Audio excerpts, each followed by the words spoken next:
गुरु ब्रह्मा गुरु विष्णु गुरु देवो महेश्वरा गुरु साक्षात पर ब्रह्म तस्मै श्री गुरुवे नमः। नमस्कार दोस्तों, आप सभी को गुरु पूर्णिमा की हार्दिक शुभकामनाएं। महाभारत, 18 पुराण, मीमांसा तथा ब्रह्म सूत्र जैसे अद्वितीय वैदिक साहित्य दर्शन के रचयिता ऋषि पराशर के पुत्र महर्षि व्यास जी की गणना भगवान श्री हरि विष्णु जी के 24 अवतारों में की जाती है। महर्षि व्यास जी का जन्म त्रेता युग के अंत में आषाढ़ मास की पूर्णिमा के दिन हुआ था। वह पूरे द्वापर युग तक जीवित रहे। कहा जाता है कि महर्षि व्यास ने कलयुग के शुरू होने पर पृथ्वी से प्रयाण किया। वेद, उपनिषद और पुराणों का प्रणयन करने वाले वेद व्यास जी को पूरी मानव जाति का गुरु माना जाता है। उनके सम्मान में ही हर वर्ष आषाढ़ मास की पूर्णिमा को गुरु पूर्णिमा और व्यास पूर्णिमा के रूप में मनाया जाता है। गुरु पूर्णिमा के दिन शिष्य अपने गुरु की पूजा करते हैं और उन्हें उपहार देते हैं। बहुत से लोग इस दिन व्यास जी के चित्र का पूजन और उनके द्वारा रचित ग्रंथों का अध्ययन करते हैं। मठों और आश्रमों में लोग ब्रह्मलीन संतों की मूर्ति या समाधि की पूजा करते हैं। पौराणिक कथाओं के अनुसार प्राचीन समय में पराशर मुनि भ्रमण के लिए गए हुए थे। रास्ते में उनकी नजर एक युवती पर पड़ी जिसका नाम सत्यवती था। मछुआरे की पुत्री सत्यवती दिखने में बहुत ही सुंदर और आकर्षक थी, लेकिन उसके शरीर से मछली की गंध आती थी, जिस वजह से उसे मत्स्य गंधा भी कहा जाता था। सत्यवती को देखते ही पराशर मुनि का मन विचलित और व्याकुल हो गया। पराशर मुनि ने सत्यवती को संतान प्रदान करने की इच्छा जताई। तब सत्यवती ने कहा, यह अनैतिक है, लेकिन पराशर ऋषि ने कहा कि जन कल्याण के लिए यह अनिवार्य है। यह संतान दिव्य होगी और सृष्टि में यह महान कार्य करेगा। ऐसे में सत्यवती ने महर्षि पराशर के सामने शर्त रखी कि बच्चे के जन्म के बाद वह कुंवारी ही रहे तथा उसके शरीर से आने वाली मछली की गंध फूलों की सुगंध में परिवर्तित हो जाए। ऋषि पराशर ने सत्यवती की शर्तों को स्वीकार कर लिया और उसे तथास्तु कहा। उनके तथास्तु कहते ही सत्यवती के शरीर से आने वाली मछली की गंध समाप्त हो गई और वह मत्स्य गंधा सुगंधा में परिवर्तित हो गई। समय आने पर सत्यवती के गर्भ से वेदों में पारंगत एक पुत्र हुआ।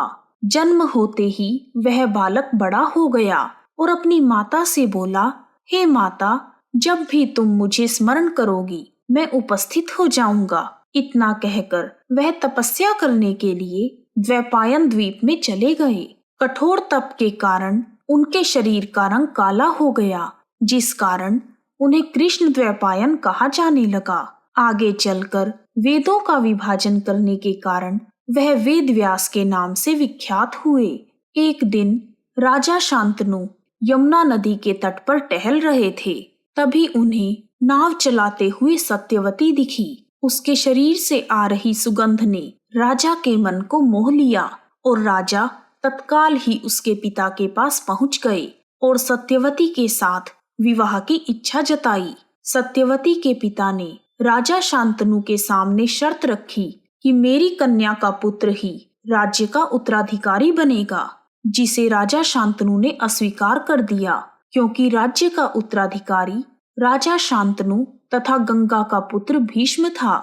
जब भीष्म को इस बात का पता चला तो उन्होंने प्रतिज्ञा की कि वह जीवन भर अविवाहित रहेंगे।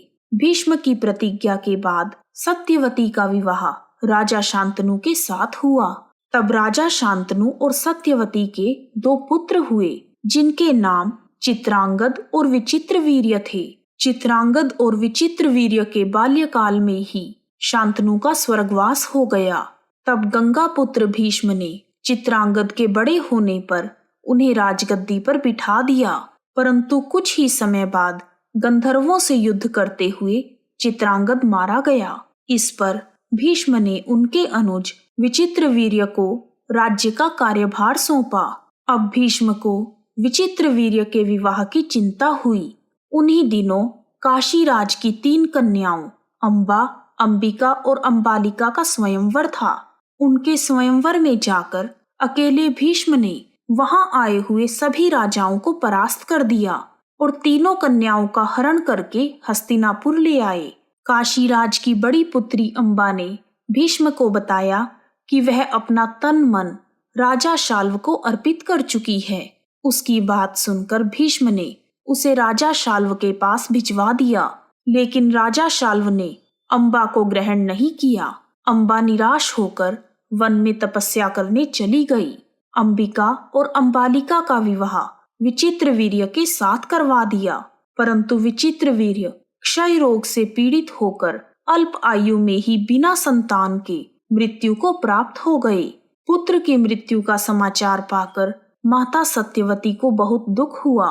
तब दुखी मन से उन्हें अपने पुत्र वेदव्यास का स्मरण हो आया और याद करते ही वेदव्यास जी वहां पर उपस्थित हो गए। सत्यवती उन्हें देखकर बोली, हे पुत्र, तुम्हारे सभी भाई निसंतान ही स्वर्गवासी हो गए हैं। अब मेरे वंश का नाश होने से बचाने के लिए मैं तुम्हें आज्ञा देती हूँ कि तुम उनकी पत्नियों से नियोग द्वारा संतान उत्पन्न करो। वेदव्यास जी उनकी आज्ञा मानकर बोले, हे माता, आप उन दोनों रानियों से कह दीजिए कि वह 1 वर्ष तक नियम व्रत का पालन करें, तभी उनको गर्भ धारण होगा।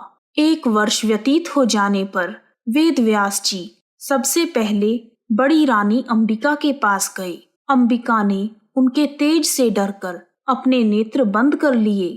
तब वेदव्यास जी लौटकर सत्यवती से बोले, माता, अंबिका का पुत्र बड़ा तेजस्वी होगा, परंतु नेत्र बंद करने के दोष के कारण वह अंधा होगा।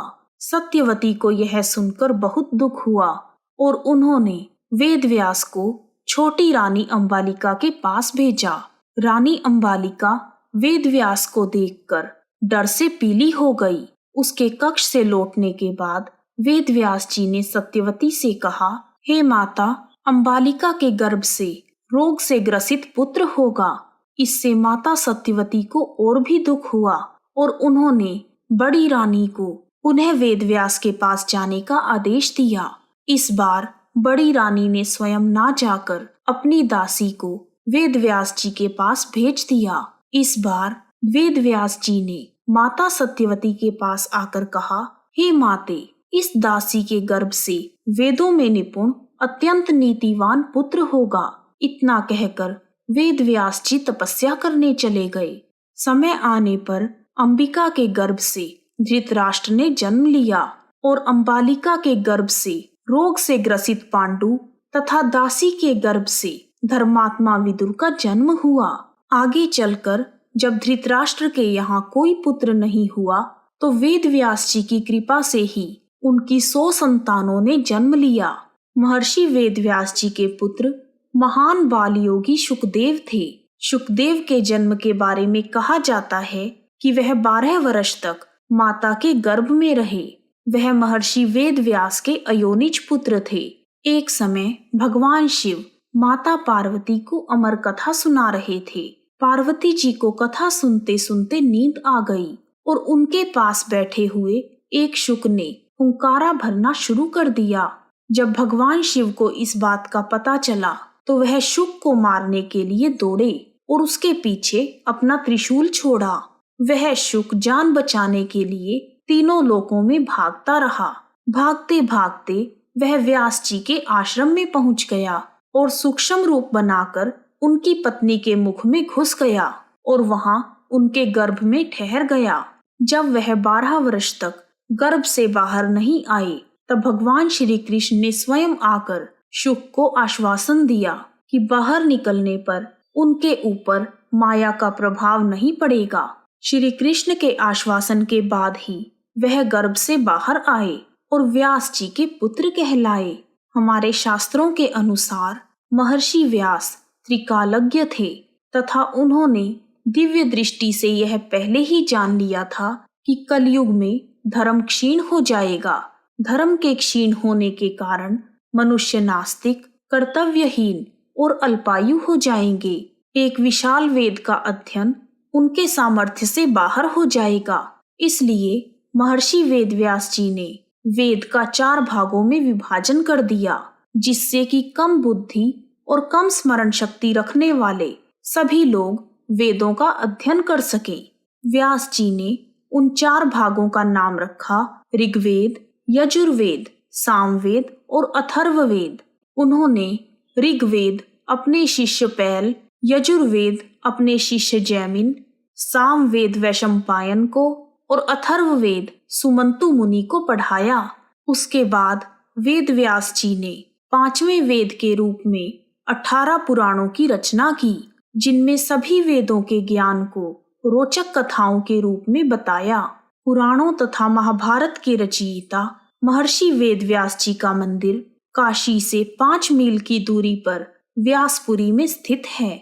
ऐसी मान्यता है कि बिना व्यास जी के दर्शन के काशी का पुण्य नहीं मिलता। दया, धर्म, ज्ञान और तप की परमोज्वल मूर्ति महर्षि वेदव्यास जी के चरण कमलों में मेरा बारंबार प्रणाम है। आशा है कि आप सभी को व्यास जी के जीवन से जुड़ी हुई यह जानकारी पसंद आई होगी।